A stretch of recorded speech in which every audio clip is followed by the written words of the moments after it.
तो दोस्तों, कैसे आप सभी? मैं आशा करता हूँ आप सब बिल्कुल ठीक होंगे।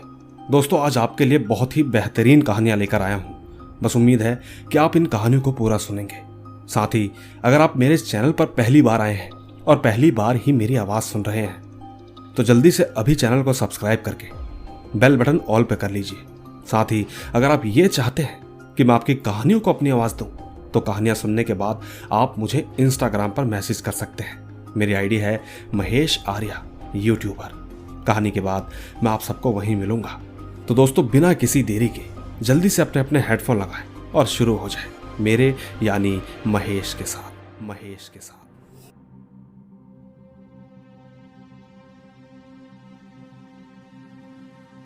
दोस्तों, मेरा नाम अनिमेश कृष्णा है। मैं अभी 12 साल का हूं और मैं जिला बिजनौर के नाजिबाबाद का रहने वाला हूं। यह कहानी मेरी मामी के घर की है, जो कि अंबेडकर नगर के एक गांव मखदूम सराय की है। साथ ही साथ ये घटना देवेंद्र के साथ घटी थी। बात दरअसल ये है कि ये सब तो आप जानते ही हैं कि खेतों को सिंचाई देनी होती है। ठीक उसी तरह देवेंद्र के खेत के पास भी एक ट्यूबवेल लगा हुआ था और ठीक उस ट्यूबवेल के पास एक कमरा भी बना हुआ था। गांव का हर आदमी जब रात भर सिंचाई करता था तो थकान होने पर उसी कमरे में सो जाता था। तो ठीक उस दिन देवेंद्र का नंबर था। रात के तकरीबन 2:30 बजे देवेंद्र ने सिंचाई का काम खत्म किया, लेकिन इसके बाद वो घर न आकर उसने ठीक उसी कमरे में सोना सही समझा। सर्दियों का मौसम था, इसलिए देवेंद्र ने दरवाजा अंदर से बंद कर लिया था।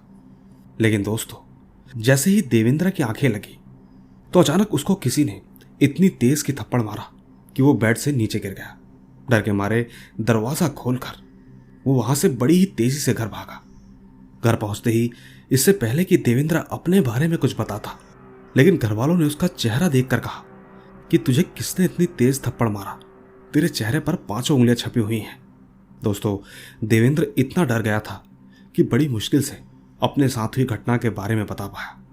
बाकी अब आप ही बताओ, जब दरवाजा अंदर से बंद था तो उसे थप्पड़ किसने मारा होगा? हालांकि सुबह होने पर चाची ने पंडित जी को बुलाया और पूजा करवाई। तब से लेकर आज तक देवेंद्र भैया को कोई दिक्कत नहीं हुई।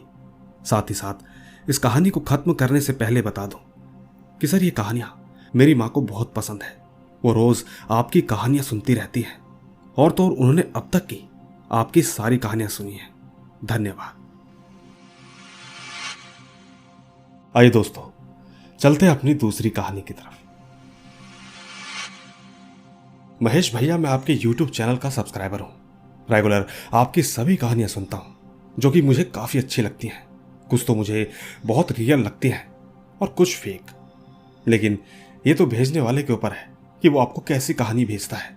ठीक इसी तरह मैं भी आपको अपना एक निजी और रियल एक्सपीरियंस भेज रहा हूं। इसे आप जरूर सुनाइएगा। तो ठीक, अब आते हैं कहानी के ऊपर। मेरा नाम महेंद्र प्रताप यादव है। मैं यूपी के कुशीनगर जिले का रहने वाला हूं। यह घटना उस समय की है जब मैं आगरा से बीटेक कर रहा था। शायद 2010 का समय था। मेरा सेकेंड ईयर चल रहा था। साथ ही मेरे 3 साथी भी थे, जिनका एडमिशन मेरे 1 साल बाद हुआ। तो ठीक इस हिसाब से उनका फर्स्ट ईयर था। मेरा किराए का रूम था। मेरा सब कुछ अच्छा चल रहा था। मैं बिल्कुल वेल सेटल था। पर दूसरी तरफ वो लोग बाहर के एक हॉस्टल में रह रहे थे, जो थोड़ा सा बैकवर्ड एरिया में था। वो यही कोई मेरे रूम से 1 किलोमीटर की दूरी पर होगा। हाँ, पर मैं उस जगह का नाम नहीं बताऊंगा। बस इतना कहूंगा कि वो लोग मुझे काफी दिनों से अपने वहां पर बुला रहे थे। उनके हॉस्टल में केवल रूम था, उसमें कुछ खास व्यवस्था नहीं थी। हॉस्टल कई फ्लोर का था। बीच में बड़ा सा आंगन था और दक्षिणी तरफ एक एंट्री का गेट था। और तो और उनके हॉस्टल के सामने एक बहुत बड़ा फील्ड था, जिसमें दिन में बच्चे खेलते और बाकी लोग कार भी सीखते थे। दोस्तों, काफी दिनों से बुलाने के बाद भी मुझे समय नहीं मिल पा रहा था। फिर एक दिन सैटरडे को प्लान बनाया कि आज शाम को मिलते हैं। हमने प्लान कर रखा था कि रात में चिकन बनेगा और खाने के बाद लैपटॉप में मूवी देखेंगे। मैं ठीक शाम को 8 बजे तक वहां पहुंचा। चिकन मैं ही बनाने वाला था। मैं ठीक चिकन बना ही रहा था कि अचानक लाइट चली गई। 10 मिनट हो जाने के बाद भी लाइट नहीं आई। हालांकि खाना बन चुका था, सब कुछ, कोल्ड ड्रिंक वगैरह भी आ गई थी। बस एक कमी थी तो लाइट की, जो कि अब तक नहीं आई। सब लोग बोल पड़े कि चलो छत पर चलते हैं, छत पर बहुत अच्छी हवा चल रही होगी। सबने हामी भरी और छत पर चले गए। वहां पर एक खाट पड़ी थी, मैं ठीक उसी पर बैठ गया, जो कि बगल वाले मकान से सट कर लगी थी। बाकी लोग फोन में बातें कर रहे थे अपने अपने रिश्तेदारों के साथ। मैं उस वक्त फोन में कुछ मैसेज पढ़ रहा था। चारों तरफ एकदम सन्नाटा था। उसी बीच अचानक से हॉस्टल के पीछे साइड एक सफेद साया दौड़ता हुआ, चिल्लाता हुआ, जिसके बड़े बड़े बाल लहरा रहे थे, वो लगातार दौड़ता हुआ आया और आगे साइड से जाकर नीचे कूद गया। सच कहूं तो मेरी सांसें एकदम से रुक गई, क्योंकि ये सब कुछ होने में मुश्किल से 2 या 3 सेकंड लगे होंगे। मैंने तुरंत पूछा कि भाई साहब ये सब क्या था, तो किसी ने कुछ भी नहीं कहा। सब कहने लगे कि छोड़ो चलो नीचे चलते हैं।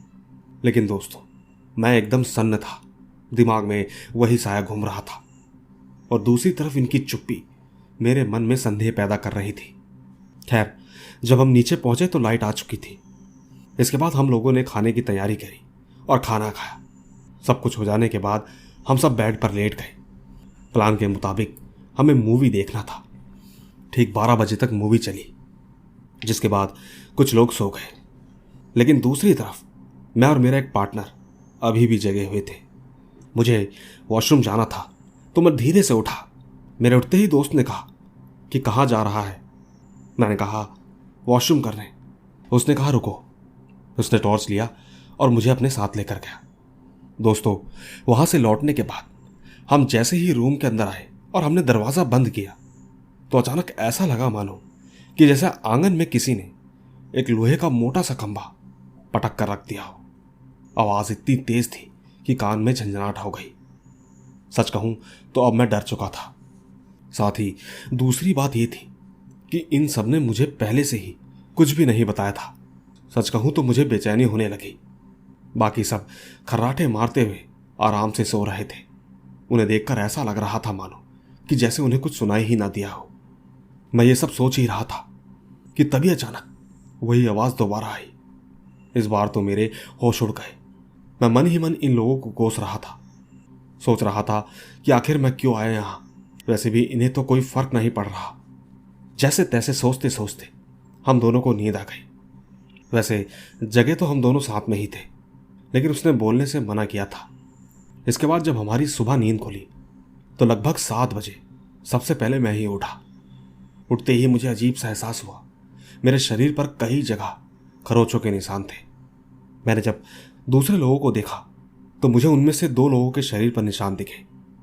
हाँ, पर उनका निशान मुझसे थोड़ा हल्का फुल्का था। मैंने तुरंत ही सबको जगाया। दोस्तों, यकीन मानिएगा, उस होटल में कोई औरत तक नहीं आती थी। यहां तक कि झाड़ू पोछा भी हमें खुद ही करना पड़ता था। लेकिन उठने के बाद मैंने पाया कि बिस्तर पर बड़े बड़े काले काले बाल थे, जो कि ये साफ साफ कह रहे थे कि ये किसी औरत के बाल हैं। मैंने घबराते हुए उन सबसे कहा कि यार तुम लोग कुछ बताते क्यों नहीं। तब जाकर कहीं जवाब मिला कि यहां पर नहीं बता सकते, हम लोग भी रूम ढूंढ रहे हैं, जल्द ही यहां से छोड़ेंगे। दोस्तों, इसके बाद चाय नाश्ता करके मैंने उनसे कहा कि चलो आज मेरे रूम पर चलो, आज संडे है, आज दिन में सब वहीं रहेंगे। दोस्तों, सबके सब जब मेरे रूम पर आए तब उन्होंने बताना शुरू किया। उन्होंने कहा कि हॉस्टल के पीछे एक कॉलोनी है जिसमें अकबर के समय से वैशाल्य चलता आ रहा था। पूरी की पूरी कॉलोनी लगभग पुश्तैनी है और कॉलोनी के ठीक बगल में ही एक थाना भी है। और तो और वहाँ एक बड़ा सा मंदिर भी है जिसमें अक्सर पूजा पाठ कीर्तन चलता रहता है। बात दरअसल ये है कि उस कॉलोनी में कोई लड़की थी जो कि ये सब नहीं करना चाहती थी, लेकिन पुश्तैनी होने के कारण वहाँ के लोग ये सब करवाना ही चाहते हैं। वो लड़की किसी लड़के से प्यार करती थी और ठीक उसके साथ भागने वाली भी थी। लेकिन कुछ दिनों बाद लोगों ने उन्हें एक साथ पकड़ लिया। इसके बाद उसके घर और उस पुश्तैनी पेशे के लोगों ने मिलकर उन दोनों को ठीक उस फील्ड में ले गए, जो कि मेरे मित्रों से वहाँ के एक लोकल लड़के ने बताई थी। ये सब कुछ 2010 से ठीक 20 साल पहले हुआ था। उस वक्त उस फील्ड में बहुत सारे पेड़ और झाड़ियाँ थी। धीरे धीरे समय बीतने के बाद सब कुछ साफ हो चुका है। पर खैर, उस फील्ड की झाड़ियों में उन दोनों को धारदार हथियार से काट दिया गया था। लाश पर मिट्टी का तेल डालकर जला दिया गया था। यकीन करना, उस लड़की की आत्मा आज भी भटक रही है, जो कि फील्ड और उसके आसपास घरों तक साए की तरह दिखती है। वो अक्सर दर्द में चीखती चिल्लाती है, गालियां भी देती है, मदद की गुहार लगाती है, और ठीक ये किस्सा आज भी चलता आ रहा है। दोस्तों, यही थी मेरी ये कहानी। सच कहूं तो कुछ हफ्ते बाद मेरे दोस्तों ने भी हॉस्टल छोड़ दिया और मेरे साथ यहाँ आ गए। हमने 2 रूम का फ्लैट लिया था। बाकी कैसी लगी ये कहानी और मेरा डरावना अनुभव? उम्मीद करता हूं वही डर शायद आपने भी महसूस किया होगा। धन्यवाद।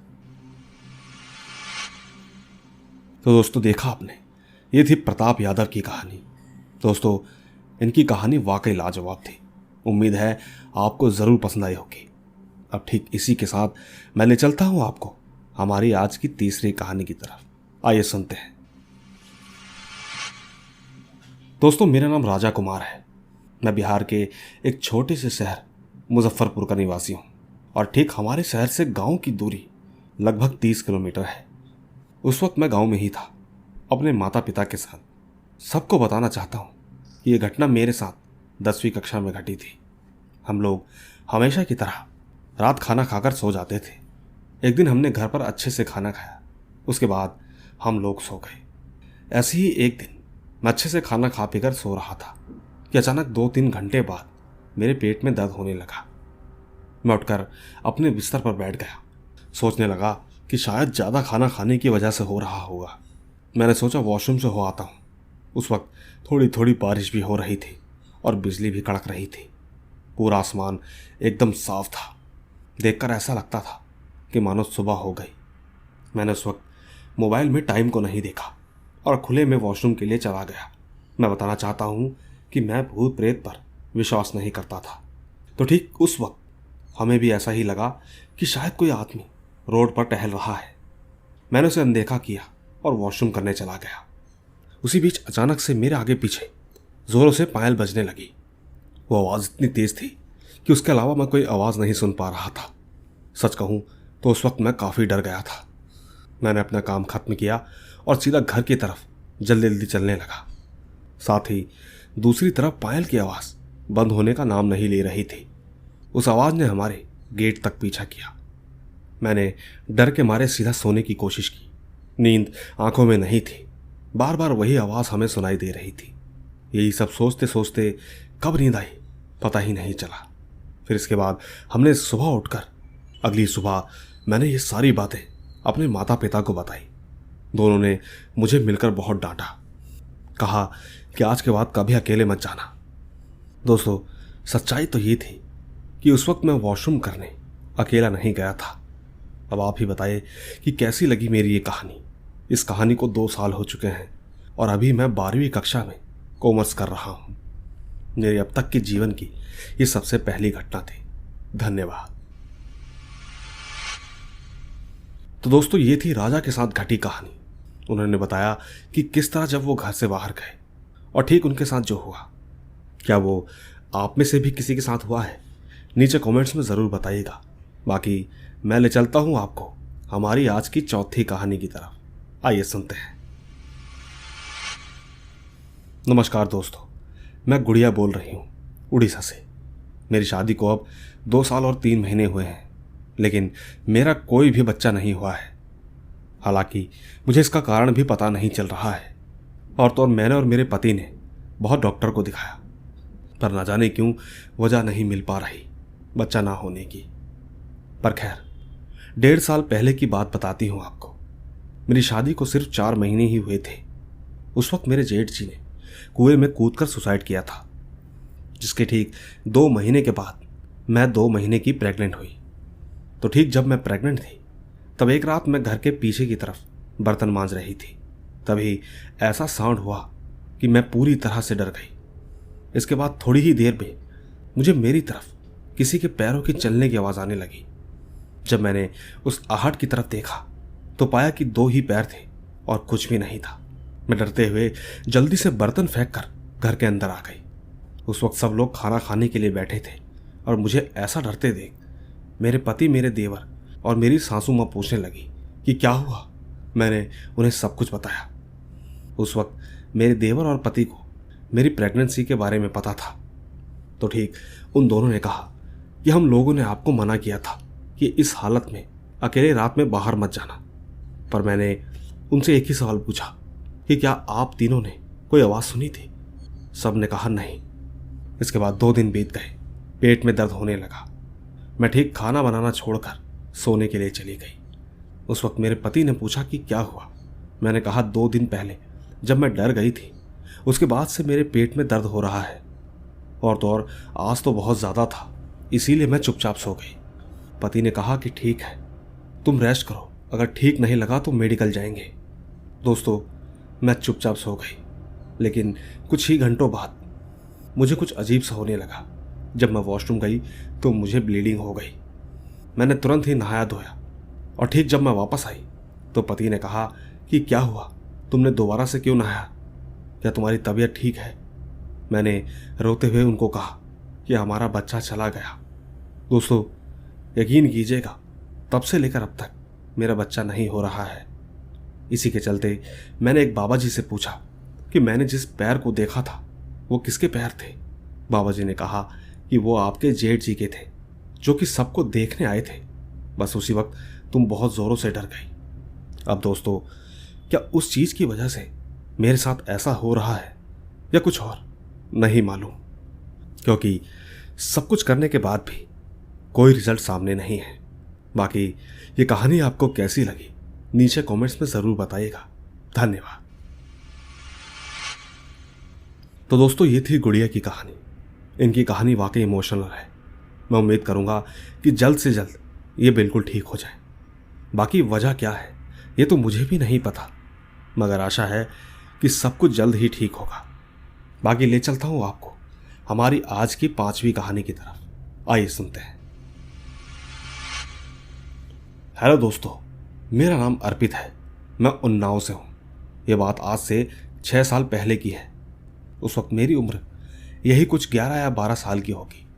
लेकिन दोस्तों, आपको ये जानकर हैरानी होगी कि हम जितनी ताकत लगा रहे थे वो सब बेकार की थी, क्योंकि ऐसा लग रहा था कि कोई उसे नीचे की ओर खींच रहा है। देखते ही देखते सब कुछ खत्म हो गया। सूरज पानी में न जाने कहाँ गायब हो गया। हम सभी तुरंत बाहर निकले और भागकर घर जाकर सबको बुलाया। बात सुनकर लोगों में अफरा तफरी मच गई। सब के सब नहर की ओर भागे। न जाने कहाँ से पुलिस भी आ गई। सूरज के माँ बाप का रो रो कर बुरा हाल था। दूसरी तरफ वो ये भी कह रहे थे कि हमने इसे कितनी बार मना किया था कि नहर के पास मत जाया कर, देखो आज क्या से क्या हो गया। दूसरी तरफ पुलिस भी अपना काम कर रही थी। 3 से 4 गोताखोर पानी में सूरज को खोज रहे थे। कुछ घंटों बाद एक ने कहा कि यहाँ कुछ है। तभी सभी गोताखोरों ने मिलकर उसे निकाला। दोस्तों, वो सीन देखकर लोगों में हलचल मच गई कि क्या वो सच में सूरज की लाश थी, क्योंकि उन्होंने बताया कि डेड बॉडी की आंखें नहीं हैं और ये लाश पानी के अंदर मिट्टी से धसी हुई थी। लोग आपस में तरह तरह की बातें कर रहे थे। कई लोग तो इस बात को भूत प्रेत से भी जोड़ रहे थे। उस वक्त मैं छोटा भी था तो मुझे इतनी समझ भी नहीं थी, पर कहीं ना कहीं मैं आज भी यही सोचता हूँ कि अगर हम उस दिन वहाँ नहीं जाते तो शायद हमारा दोस्त जिंदा होता। बाकी मुझे नहीं पता कि आपको ये बात सच लगेगी या झूठ, लेकिन हमने इस चीज़ को बहुत करीब से महसूस किया है। आपको क्या लगता है नीचे कमेंट्स में ज़रूर बताना, क्योंकि मैं अक्सर आपके ज़्यादातर कमेंट्स पढ़ता रहता हूँ। और अगर मेरी इस कहानी पर आप जवाब देते हैं तो मेरे पास अभी कुछ और भी कहानियाँ हैं जिसे मैं जल्द ही भेजूंगा। धन्यवाद। तो दोस्तों, ये थी अर्पित के गांव की कहानी। उन्होंने 12 साल की उम्र में ही इतना बड़ा हादसा देखा। हालांकि छोटी उम्र में कुछ भी समझ में नहीं आता और बच्चे तो अक्सर जगह जगह पर खेलते ही रहते हैं, मगर इस कहानी में जो कुछ भी आपने सुना वो बड़ा ही भयानक था। कमेंट्स में ज़रूर बताइएगा कि आखिर ये सब क्या था, क्योंकि अब वक्त हो चुका है हमारी आज की आखिरी कहानी का। आइए सुनते हैं। दोस्तों, मैं अपना नाम नहीं बताना चाहता, ये मेरी प्राइवेसी है। बाकी बता दूं आपको कि मैं दमोह से हूं और 12th क्लास का स्टूडेंट हूँ। जब मैं 11th में दूसरे स्कूल में गया तो वहाँ मुझे फर्स्ट डे ही एक लड़की पसंद आ गई। वो भी मुझे लाइक करने लगी। हम लोग साथ में पढ़ते थे। कुछ टाइम बाद मुझे पता चला कि वो किसी और को पसंद करती है, मतलब उसका कोई और बॉयफ्रेंड है। उसी बीच मैंने उसे मनाने की काफ़ी कोशिश की, लेकिन सारी कोशिशें कुछ भी काम नहीं कर रही थी। मैं अब डिप्रेशन में चला जा रहा था। बस इसीलिए मैं अक्सर कोचिंग के बाद अकेला रहना ही पसंद करता था। एक दिन जब मेरी छुट्टी हुई तो मैं कोचिंग से कुछ दूर पहाड़ों पर चला गया। शाम का समय था, यही कोई 7 बज रहे थे। उस वक्त चारों ओर सन्नाटा, एकदम सुनसान जगह। मैंने साइड में अपनी बाइक रोकी और जेब से सिगरेट निकालकर पीने लगा। सिगरेट पीते पीते मुझे मेरे कानों में कुछ मंद मंद आवाजें आने लगी। मैंने चारों ओर देखा तो मुझे कुछ पेड़ों के बीच से मेरी तरफ आती एक लड़की दिखाई दी। मैंने तुरंत उसे इग्नोर कर दिया। रात वैसे ही हो चली थी। हल्की हल्की रोशनी में मैं देख पा रहा था कि वो मेरे ही पास आ रही थी। तो ठीक जब वो मेरे पास आई, उससे मुझसे कहा, सुनिए। मैंने कहा, हाँ बोलिए। दोस्तों, उसके इतना बोलते ही मुझे अपने चारों ओर ठंड महसूस होने लगी। उस वक्त अचानक मेरे मोबाइल का नेट भी नहीं चल रहा था। उसने मुझसे कहा कि मैं तुम्हें काफ़ी समय से देख रही हूँ, आप कब से शांत खड़े हैं, क्या आपका कोई दोस्त नहीं है या फिर कुछ और बात है? मैंने कहा, कुछ नहीं, बस। कुछ देर बाद मेरे कुछ ना बोलने पर उसने कहा, चलिए मेरे घर, क्या आप मुझे लिफ्ट देंगे? चलते चलते आप चाय भी पी लेना, मैं अपने घर पर अकेली ही रहती हूँ। दोस्तों, मुझे कुछ अच्छा नहीं लग रहा था, पर मैं उसे मना कैसे कर सकता था। मैंने कहा, चलिए। वो ठीक मेरी बाइक पर बैठ चुकी थी। चलते चलते वो मुझे बाइक जहाँ ले जाने को कहती, मैं चलाता चला जाता। मुझे नहीं मालूम चल रहा था कि मैं आखिर जा कर रहा हूँ। उसी बीच वो मुझसे कहने लगी कि आप बहुत अच्छी बाइक चलाते हो, वैसे आपका नाम क्या है? मैं चुपचाप बैठा रहा। नहीं मालूम कि मेरा ऐसा करने से उसको गुस्सा आने लगा। उसने मुझसे कहा कि आप बात क्यों नहीं कर रहे? मैंने कहा, कुछ नहीं, बस यूं ही, मैं कम बोलता हूँ। थोड़ी ही देर के बाद उसने मुझसे कहा, बस यहीं रोक दीजिए। मैंने बाइक रोकी तो पाया कि एक पुराना मकान था, चारों तरफ घना जंगल। उसने कहा, चलिए मेरे घर चलिए। मैंने कहा, आज नहीं, फिर कभी आऊँगा, टाइम थोड़ा ज़्यादा हो गया है। दोस्तों, मैं वहाँ से चलने लगा। सच मानिए, मैंने ध्यान नहीं दिया था कि वहाँ एक कब्रिस्तान है। सच में उस वक्त मानिए जैसे मैं अपने वश में नहीं था। मैं न जाने क्यों किसी आवाज़ का पीछा कर रहा था। मैं एक तरह का रिमोट बन चुका था, पर उसे छोड़ने के बाद मैं चलता चला गया। थोड़ी देर बाद मुझे ऐसा लगने लगा कि शायद कोई मेरे पीछे बैठा है। पीछे देखते ही मुझे वही लड़की दिखाई थी जो कि ठीक मेरे पीछे बैठी थी। सच कहूँ तो उसे देखते ही मेरे पैरों तले ज़मीन खिसक गई। मैंने कहा कि आप तो घर गई थी, यहाँ कैसे आ गई?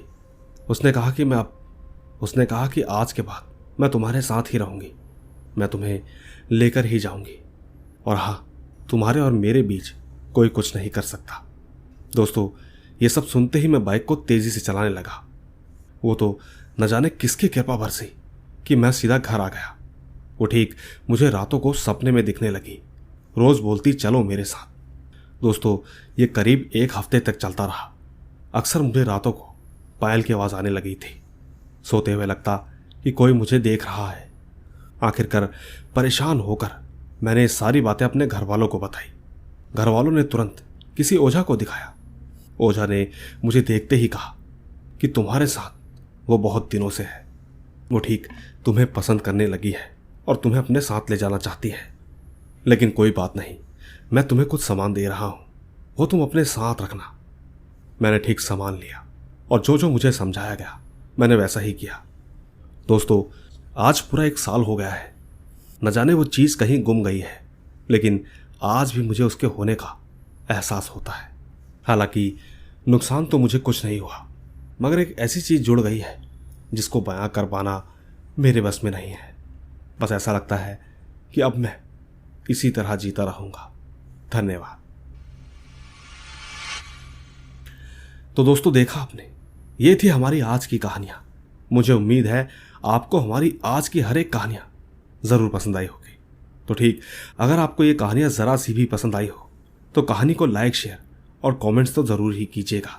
बाकी मैं जल्द ही मिलूंगा आपसे इसी तरह की रोमांच भरी रहस्यमयी कहानियों के साथ। बस तब तक आप अपना और अपने परिवार का ख्याल रखें। चलता हूँ, बाय बाय।